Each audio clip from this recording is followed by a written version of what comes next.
안녕하세요. 삶의 깊은 지혜와 영적인 안식을 찾아 떠나는 여정에 오신 여러분을 진심으로 환영합니다. 오늘 우리가 함께 나눌 이야기가 여러분의 마음에 깊은 울림과 평안을 가져다 주기를 소망합니다. 이 귀한 나눔이 시작되기 전 잠시 시간을 내어 구독과 좋아요를 눌러주시면 하나님의 은혜가 더 널리 퍼지는 데 큰 힘이 됩니다. 이 채널을 통해 말씀을 접하시는 모든 분들의 삶에 평안이 가득하기를 기도합니다. 어둠에서 빛으로. 이는 우리 믿음의 사람들이 공유하는 거대한 서사입니다. 고대 이스라엘의 이야기는 곧 오늘을 살아가는 우리의 이야기와 같습니다. 하나님께서는 우리를 세상으로부터 불러내시어 당신의 품 안으로 이끄십니다. 그리고 이스라엘 백성처럼 우리 역시 죄와 고통 속에서 여전히 약속의 땅을 기다리고 있습니다. 하지만 기억하십시오. 그 모든 여정 가운데 하나님은 우리와 함께 하십니다. 자, 성경이 있으시다면 출애굽기 31장을 펴주시기 바랍니다. 성경이 없으셔도 괜찮습니다. 화면을 통해 함께 말씀을 따라가며 그 깊은 의미를 탐색해 보겠습니다. 오늘은 출애굽기 31장을 중심으로 지난 시간에 다루지 못했던 30장의 내용까지 함께 아우르며 하나님의 임재와 능력이라는 주제를 깊이 파고들어 갈 것입니다. 지난 몇 주간 우리는 하나님의 임재와 능력이라는 주제에 깊이 몰입해왔습니다. 우리 삶에서 하나님의 임재와 그 능력을 누리는 것이 얼마나 실제적이고 가능한 일인지에 대해 나누었습니다. 그 시작은 성막이었습니다. 하나님께서 당신의 백성 가운데 장막을 치고 그들 가운데 거하시겠다는 약속의 상징이었죠. 성막은 바로 우리와 함께 하시려는 하나님의 열망의 표현이었습니다. 그리고 우리는 이 성막의 그림자가 예수 그리스도를 통해 어떻게 완성되었는지 보았습니다. 이제 우리 그리스도인들 안에 내주하시는 성령님은 바로 우리 가운데 거하시는 그리스도의 영이십니다. 이것이 우리에게 필요한 단 하나의 가장 근본적인 필요입니다. 오늘 여러분이 어떤 필요를 가지고 이 자리에 오셨는지 저는 알 수 없습니다. 하지만 성경은 말합니다. 우리 인생의 가장 큰 필요는 바로 하나님의 임재라고 말입니다. 우리가 삶에서 추구하는 모든 선하고 옳고 아름다운 것들은 바로 그분의 임재 안에서 발견됩니다. 성막은 하나님이 우리와 함께 거하기를 원하신다는 명백한 증거였습니다. 다시는 우리를 쫓아내거나 밀어내지 않으시겠다는 좋은 소식입니다. 그 후 우리는 대제사장과 그의 거룩한 의복에 대해 배웠습니다. 그 의복은 우리가 결코 도달할 수 없는 이상적인 대제사장의 모습을 상징했지만 동시에 그 모든 것의 실체이신 예수 그리스도를 예표했습니다. 우리는 이제 그리스도께서 오심으로 말미암은 그 모든 유익을 누리고 있습니다. 아마 모세와 아론 그리고 이스라엘 백성들이 지금 우리의 모습을 본다면 깊은 부러움을 느낄 것입니다. 그들이 하나님의 임재와 능력 앞으로 나아가기 위해서는 얼마나 복잡한 과정이 필요했습니까? 희생 제사제도, 거룩한 의복, 동물의 피, 그리고 그 모든 것을 갖추고도 두려움과 떨림으로 지성소에 들어가야 했습니다. 하지만 우리는 어떻습니까? 성령 하나님께서 우리 안에 살아계시며 우리가 원할 때 언제든지 하나님의 임재와 능력을 경험하게 하십니다. 이것이 바로 우리가 제사장 나라로서 살아간다는 것의 의미입니다. 우리는 평범한 일상 속에서 우리를 변화시키는 하나님의 능력을 끌어안습니다. 결코 평범함을 경시해서는 안 됩니다. 우리는 너무나 비범하고 크고 시끄럽고 빠르고 유명한 것들에만 가치를 두는 시대에 살고 있습니다.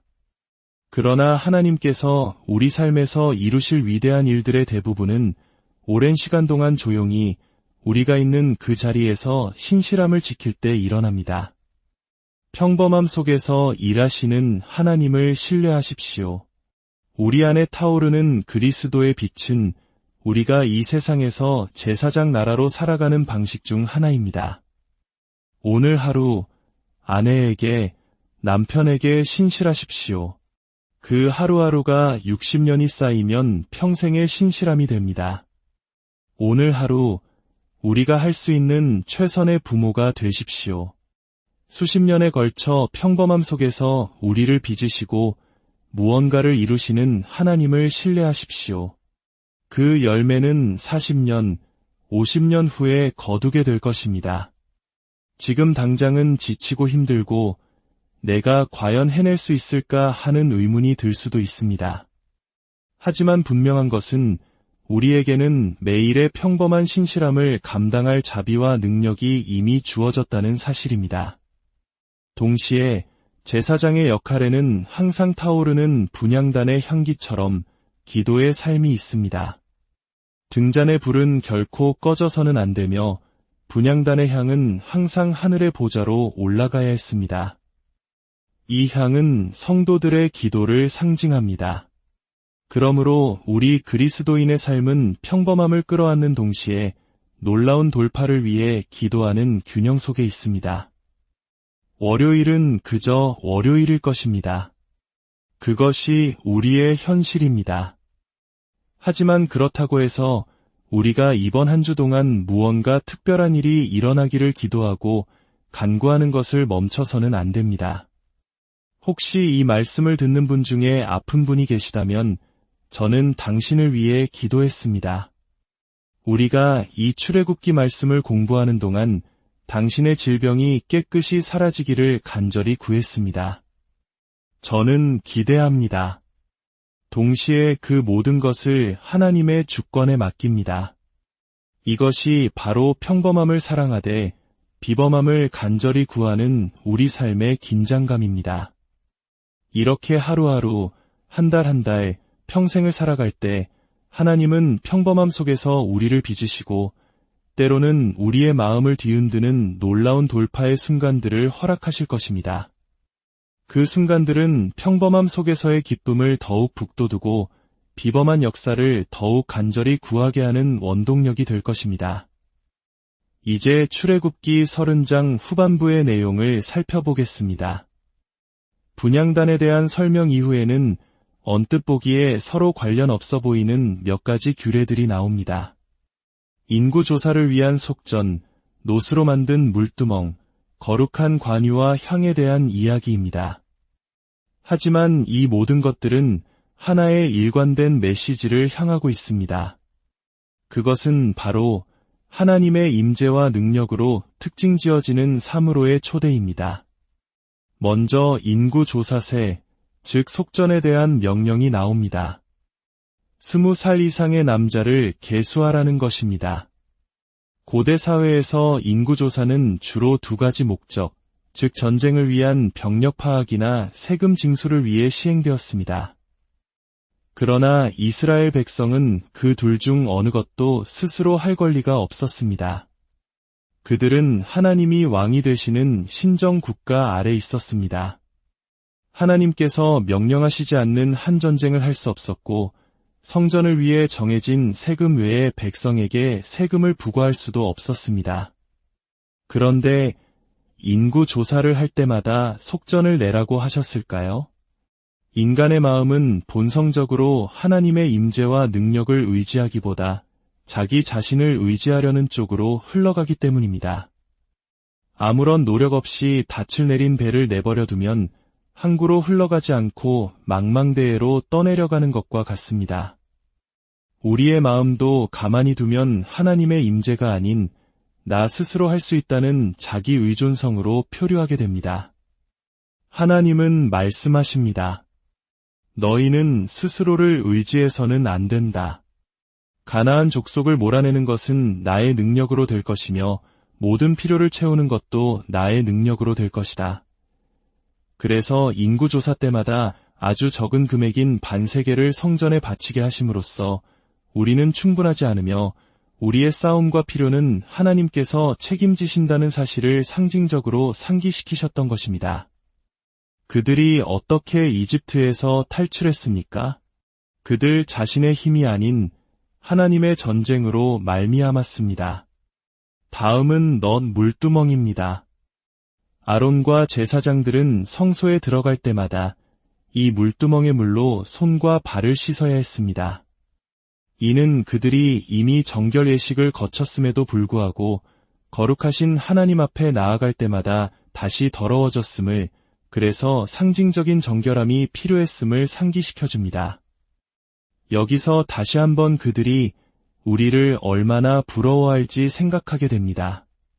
우리는 물로 씻김 받은 것이 아니라 그리스도의 보혈로 씻김 받았습니다. 이는 우리가 다시는 더러워지지 않는다는 놀라운 진리입니다. 우리는 무거운 제사장의 옷이 아닌 그리스도의 의로 옷 입었습니다. 넌 물두멍은 속전과 마찬가지로 하나님은 거룩하시고 우리는 그렇지 않지만 하나님께서 길을 내셨다는 사실을 보여주는 강력한 시각적 장치였습니다. 거룩한 관유와 향도 마찬가지입니다. 이 기름은 정결함과 더러움으로부터의 보호를 상징했습니다. 제사장들뿐만 아니라 성막의 모든 기구들에도 이 기름을 발라야 했습니다. 또한 4가지 다른 재료를 모아 섞어 만든 향은 아침 저녁으로 분향단 위에서 계속 타올라야 했습니다. 이 모든 분주한 종교적 활동들은 사실 하나의 메시지를 전달하기 위함이었습니다. 하나님은 거룩하시다. 우리는 그렇지 않다. 그러나 하나님께서 우리와 함께 거하시고 우리 죄를 용서하시고 우리 마음에 가장 필요한 바로 하나님 자신을 주시기 위해 길을 마련하셨다.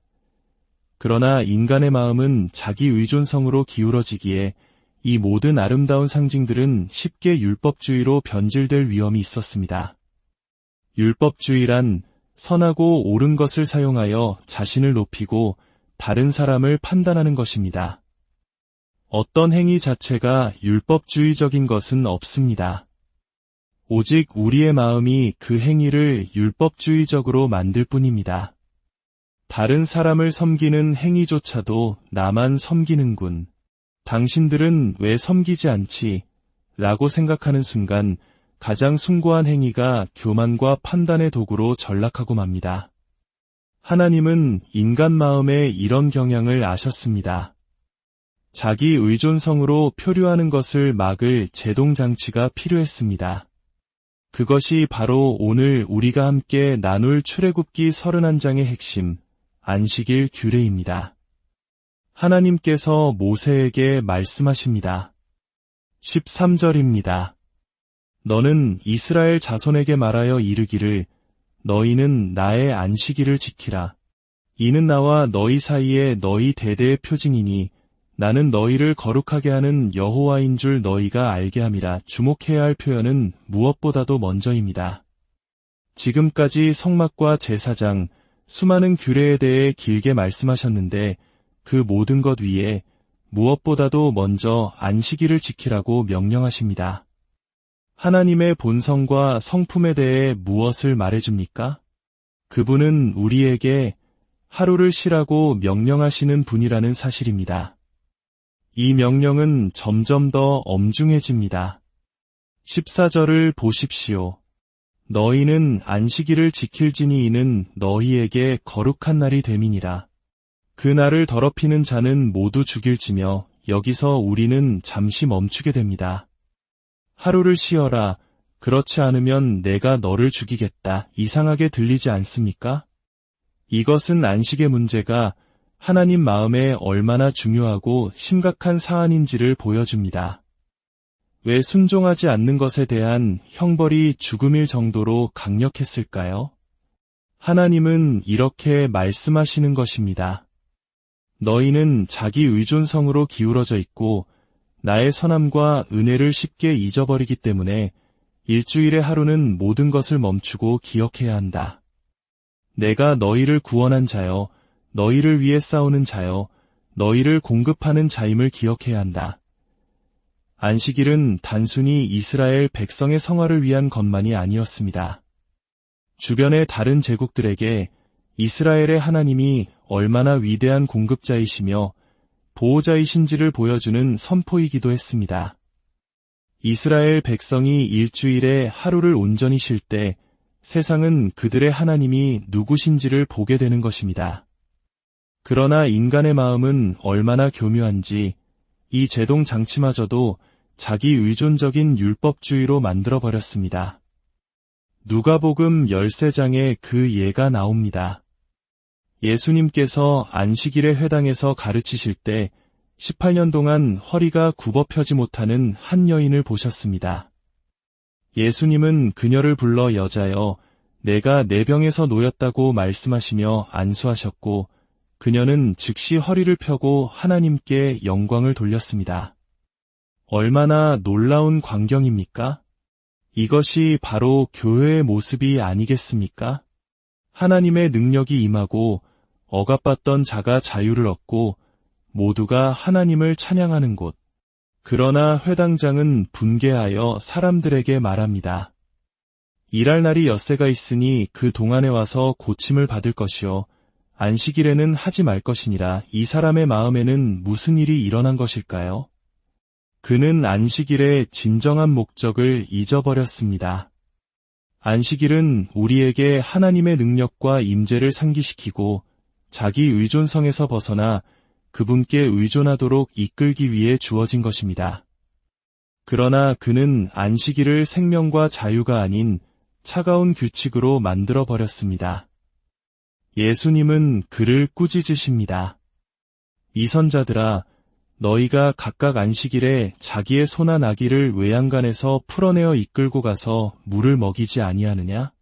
그러면 18해 동안 사탄에게 매임받은 이 아브라함의 딸을 안식일에 이 매임에서 푸는 것이 합당하지 아니하냐? 예수님의 말씀에 모든 반대자들이 부끄러워했고 사람들은 그분이 행하신 모든 영광스러운 일을 기뻐했습니다. 회당장은 요점을 놓쳤습니다. 생명을 주시기 위해 제정된 것들이 오히려 하나님의 능력과 임재를 가로막는 딱딱한 종교적 형식주의로 변질된 것입니다. 그렇다면 이제 우리에게 남는 질문은 이것입니다. 안식일이 하나님께서 영원한 언약으로 제정하신 것이라면 오늘날 우리도 일주일에 하루를 온전히 구별하여 아무 일도 하지 않고 쉬어야 하는가? 어쩌면 그럴 수도 있고 아닐 수도 있습니다. 왜냐하면 예수님께서 성막의 목적을 완성하시고 대제사장의 역할을 완성하신 것과 똑같이 예수 그리스도 자신이 우리의 안식의 심이 되시기 때문입니다. 우리의 안식은 더 이상 특정 요일에 국한되지 않습니다. 그것은 우리에게 항상 열려있는 실제입니다. 성막도 놀랍지만 예수님은 그보다 훨씬 더 위대하십니다. 대제사장도 훌륭했지만 예수님은 비교할 수 없이 뛰어나십니다. 마찬가지로 구약의 안식일도 하나님의 은혜를 향하게 하는 그림자였지만 그리스도께서 가져오신 실체에 비하면 희미할 뿐입니다. 이것이 모세와 아론 그리고 모든 이스라엘 백성이 우리를 보며 정말 놀랍다고 말할 또 다른 이유입니다. 우리는 안식을 위해 특정 날을 기다릴 필요가 없습니다. 하나님 안에서 발견되는 쉼은 우리에게 항상 열려 있습니다. 솔직히 말해봅시다. 우리의 삶은 결코 느려지지 않을 것입니다. 이 시기만 지나면 괜찮아지겠지. 이 프로젝트만 끝나면 쉴 수 있을 거야라고 생각하지만 하나의 파도가 지나가면 또 다른 파도가 밀려옵니다. 마치 끝없는 파도에 맞서는 것처럼 느껴질 때도 있습니다. 바로 그렇기 때문에 예수님이 우리 안식의 심이 되신다는 것이 이토록 좋은 소식인 것입니다. 우리는 삶의 혼돈 한가운데서도 언제든지 그분의 중심 잡힌 임재와 능력 안으로 들어갈 특권을 누릴 수 있습니다. 그렇다면 우리는 어떻게 매일, 매 순간 그 특권을 누리며 살아갈 수 있을까요? 종교개혁가 장 칼뱅은 삶의 규칙이라는 개념에 대해 말했습니다. 이것은 우리의 삶을 연, 월, 주, 일 단위로 넓게 바라보고 그 자연스러운 전환점과 계절 속에 우리의 마음을 하나님의 임재와 능력에 다시 맞추는 영적인 습관들을 채워넣는 것입니다. 우리의 마음이 본성적으로 자기 의존성으로 흘러간다는 것을 인정하고 의도적으로 방향을 트는 것입니다. 이것은 율법이 아닙니다. 이것은 특권으로의 초대입니다. 제가 저의 삶의 규칙을 나누는 것은 이것이 정답이기 때문이 아니라 하나의 불완전하고 서투른 예시로서 여러분 각자가 자신만의 영적 리듬을 만드는데 도움이 되기를 바라기 때문입니다. 그리고 기억하십시오. 이 모든 것은 불규칙하고 지저분합니다. 완벽하지 않아도 괜찮습니다. 하루의 리듬, 저는 불규칙하지만 아침 일찍 일어나 성경과 기도 노트와 함께 1시간을 보내려 노력합니다. 출근길 차 안에서는 그날의 일정을 놓고 기도합니다. 모든 만남과 업무 가운데 하나님의 지혜와 임재를 구합니다. 일과 중에 자연스러운 전환점, 예를 들어 회의와 회의 사이에 10분의 시간을 내어 잠시 멈추고 기도하며 마음을 다시 하나님께로 향하게 합니다.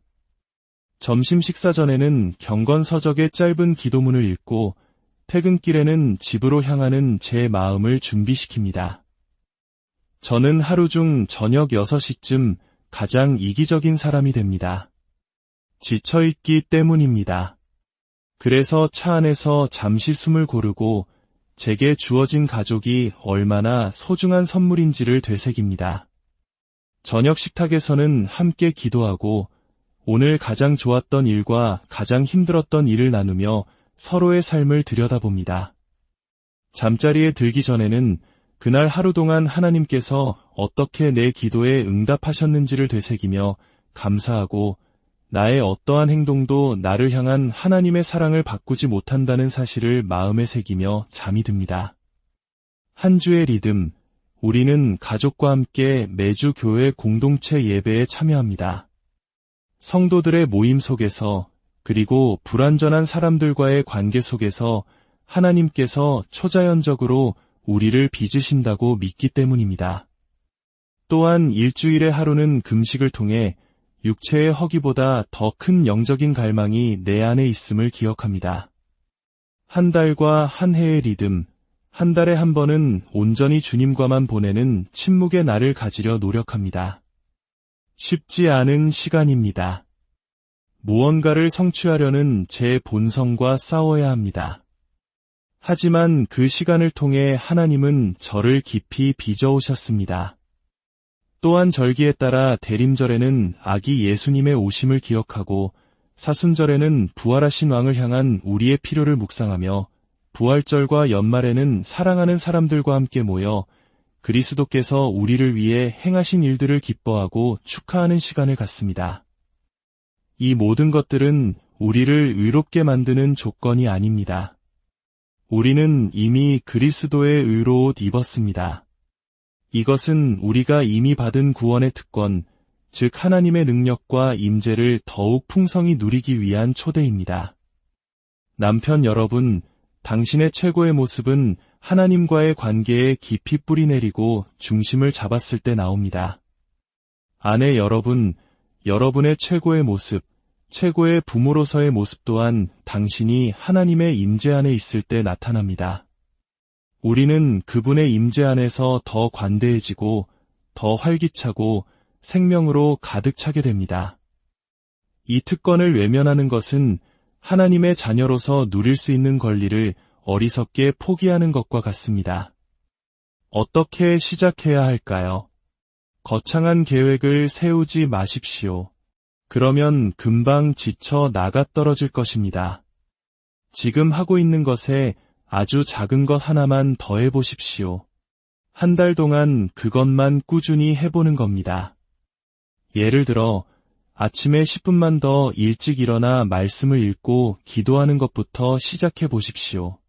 2번 놓쳤다고 해서 하나님이 당신을 꾸짖지 않으십니다. 그것은 율법이 아닌 은혜의 초대이기 때문입니다. 한 달 후에 또 다른 작은 습관 하나를 추가해 보십시오. 출근길에 기도하기, 혹은 퇴근길에 마음을 준비하는 2분의 시간 갖기. 우리의 삶을 수십 년의 관점에서 바라보십시오. 짧은 시간에 모든 것을 이루려 하지 마십시오. 오랜 시간에 걸쳐 내딛는 작은 발걸음들이 우리가 상상할 수 없는 풍성한 열매를 맺게 할 것입니다. 하나님의 자녀로서 당신에게 주어진 특권 속으로 걸어 들어가십시오. 당신이 얼마나 뛰어나고 재능이 있든 그것은 자기 의존성일 뿐입니다. 안식일을 지키지 않으면 죽으리라 하신 이유는 안식일을 거부하는 것이 곧 스스로 죽음을 택하는 길이기 때문입니다. 하나님의 임재와 능력 밖으로 걸어나와 자기 의존성으로 들어서는 것은 결코 우리가 원하는 풍성한 열매를 맺을 수 없습니다. 요한복음 15장에서 예수님은 말씀하십니다. 나를 떠나서는 너희가 아무것도 할 수 없음이라. 우리 마음이 맺기 원하는 선한 열매는 오직 예수님 안에 거할 때 맺힙니다. 여러분은 할 수 있습니다. 출근길이 있고 성경이 있습니다. 점심 식사 전 2분의 시간이 있습니다. 당신은 당신의 마음을 하나님께로 향하게 할 수 있습니다. 우리 모두가 이 초대에 응답할 때 우리 공동체는 더욱 활기차고 생명력 넘치는 교제가 될 것입니다. 함께 기도하겠습니다. 하나님 아버지, 당신의 자비와 은혜에 감사드립니다. 우리 안에 있는 자기 의존성의 뿌리 깊은 경향을 주님 앞에 내려놓습니다. 우리를 붙드시고 당신의 임재와 능력을 의지하는 자리로 이끌어 주옵소서. 우리의 위대한 대제사장이시며 살아있는 성막이시며 영원한 안식의 심이 되시는 예수 그리스도로 인해 감사합니다. 이제 우리가 예수님의 아름답고 능력 있고 놀라우신 성품을 노래할 때 우리의 마음이 다시 한번 당신의 아름다움과 은혜를 향하게 하옵소서. 우리 주 예수 그리스도